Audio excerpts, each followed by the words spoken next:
Greetings, loyal followers of the First Order. My name is Corbin22, and welcome back to another 100-point squadron build for Star Wars X-Wing Miniatures. In this series, we take a look at 100-point squad builds and discuss their competitive viability in the Star Wars X-Wing Miniatures game.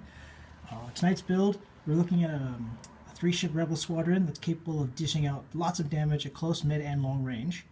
The pilots we have in question are Keon Farlander piloting a Slating Corporal B-Wing, having a Assault Fighter. We have Wedge Antilles piloting a Incom T-65 X-Wing.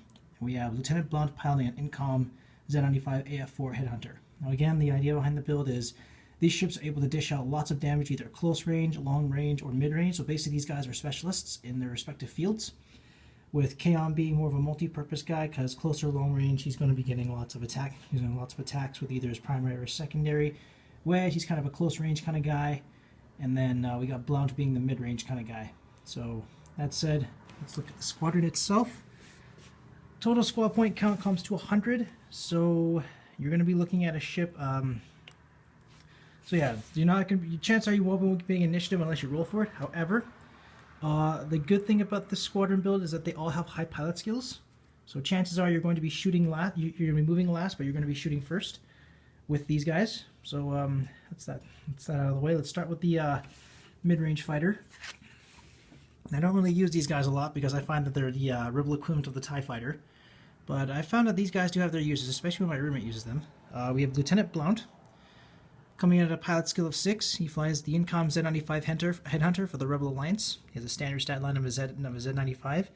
Has an attack value 2, agility 2, hull 2, shield 2, so all 2s across the board. He can take on his action bar includes the focus and target lock actions. He costs 17 points to field. And his upgrade bar consists of an elite, a missile upgrade, as well as an unlisted tile and modification. His pilot ability reads, when attacking, the defender is hit by your attack even if he does not suffer any damage. So Blount's ability is basically the bane of every ship that has a stealth device. Because even if his attack doesn't land, does he damage, it is still treated as being hit. Therefore, items like secondaries like advanced swing missiles, ion pulse missiles, or assault missiles, all those are going to guaranteed get a hit, as well as to take away strip away any enemies of their stealth devices, even if they take no damage. So he's definitely a handy pilot to have for a weak ship. For his elite upgrade, chosen to give him Veteran Instincts, which will increase his pilot skill value by 2. So that means he is now pilot skill level 8, which will be pretty handy because it'll allow him to shoot. Allow him to shoot first. But yeah, it'll just allow him to shoot, before most other ships. Then, of course, for his missile, I've chosen the Advanced Homing Missiles. Coming in at a squad point cost of 3, has an attack value of 3. It can only be used at range 2. His pilot ability reads, discard this card, or it basically reads, discard this card to perform this attack. If this attack hits, deal 1 face-up damage card to the defender, then cancel all dice results. So, with this card combined with Blount, you really don't need to roll any dice because Blount's ability will guarantee that this hits regardless. So you're going to be that enemy is going to be dished a face-up crit damage regardless of whether you get all misses or not, because the attack will always be treated as being hit, and it only requires you to have a target lock. It doesn't require you to spend it. So that's another added bonus. Let's move on to the close range fighter. Have Wedge Antilles. Coming in at a pilot skill of 9, he flies the Incom T-65 X-Wing for the Rebel Alliance.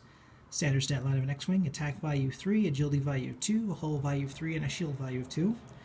His action bar consists of the focus and target lock actions. He costs 29 points to field. And his upgrade bar consists of an elite upgrade, a warhead, an astromech, as well as an unlisted tile and modification. His pilot ability reads, when attacking, reduce the defender's agility value by 1 to a minimum of 0. So Wedge is a full-on aggressive fighter. You want to get in there as close as you can, dish out as much damage as possible, all while reducing the enemy's agility value to help ensure that your attacks deal much more punch than usual. Because he's a close-range fighter, you want to take advantage of that range 1/4 attack dice. We've given him an engine upgrade for his modification, which gives him the boost action icon. So with this little puppy here, he has the same amount of actions as a T-70 X-Wing, so that'll be definitely handy. And I think this upgrade on Wedge is pretty much a must, because you want to be able to make some minor adjustments just in case the enemy manages to move out of your range or out of your arc. For his elite upgrade, I'm giving him Outmaneuver, which also complements his ability quite well. It reads, when attacking a ship inside your firing arc, if you are not inside that ship's firing arc, reduce its agility value by 1 to a minimum of 0. So that means as long as Wedge stays out of the enemy's firing arc, they'll basically have, most ships that have 2 agility or lower will basically be getting no dice results. So getting in at range 1 and then using Outmaneuver when they're outside the firing arc, it'll be 4 hit, it'll basically be like 4 hits against 0. Wedge is guaranteed to dish out at least 1 or 2 hits with his roll. And then of course for his astromech to further help him out with Outmaneuver, I'm going with BB-8, coming in a squad point cost of 2. And he reads, when you reveal a green maneuver, you may perform a free barrel roll. So with BB-8, Wedge has access to a focused target lock boost and a barrel roll, which is basically what the TIE Interceptor has, I believe, minus the target lock. Anyway, so you reveal your green maneuver, you get that big barrel roll, and then you can say you reveal like a soft 1. You can then make your action. And then you can either boost or focus depending on whether your ship is in range of their arc, or not. And then of course, yeah, that's basically you're reducing the enemy's agility value as long as you stay behind them or at least outside the firing arc. That's the idea behind Wedge. Now I move on to what I call the long-range sniper of the group. We have one of my favorite pilots, Keon Farlander. Coming in at a pilot skill of 7, he flies the Slaying Corporal B-Wing Heavy Assault Fighter for the Rebel Alliance. He has a standard stat line of a B-Wing. He has an attack value of 3, agility value of 1, a hull value of 3, and a shield value of 5. His action bar consists of the focus, target lock, and barrel roll actions. He costs 29 points to field, similar to Wedge. And his upgrade bar consists of an elite upgrade, a system, a cannon, 2 warheads, and unlisted talent modification. His pilot ability reads, when attacking, you may remove 1 stress token to change all of your focus results to hit results. So basically, Keon, he's like my best friend in this build. He takes stress, turns it into his advantage. Plain and simple. I'm pretty sure I explained it multiple times on every showing of this fighter. And honestly, he is one of my favorite pilots to put up field because he's expensive, but his ability is so worth it. For his modification, we've gone with a B-Wing E2, which comes at a squad point cost of 1, and it reads your upgrade bar against the crew upgrade icon. So that means you can take on a second pilot. For his elite upgrade, I've also given him Vet Instincts to increase his pilot skill from a 7 to a 9, which allow him to move and activate at the same time as Wedge. His system is a fire control system. I think this is pretty much guaranteed a must for any B-Wing pilot because, you know, you get free target locks. I mean, 2 points, you get a free target lock every time you attack. That's pretty cool. For his cannon, we got Heavy Laser Cannon. Comes in at a squad point cost of 7. Has an attack value 4. Can only be used at range 2 to 3. It states immediately after you're rolling your attack dice, you must change all of your critical results to hit results. So Heavy Laser Cannon, you get 4 attack dice. You can't get any crits with it though. But with this build, I find it helps Keon in both close and long range because the Heavy Laser Cannon is range 2 to 3. It cannot be used at range 1.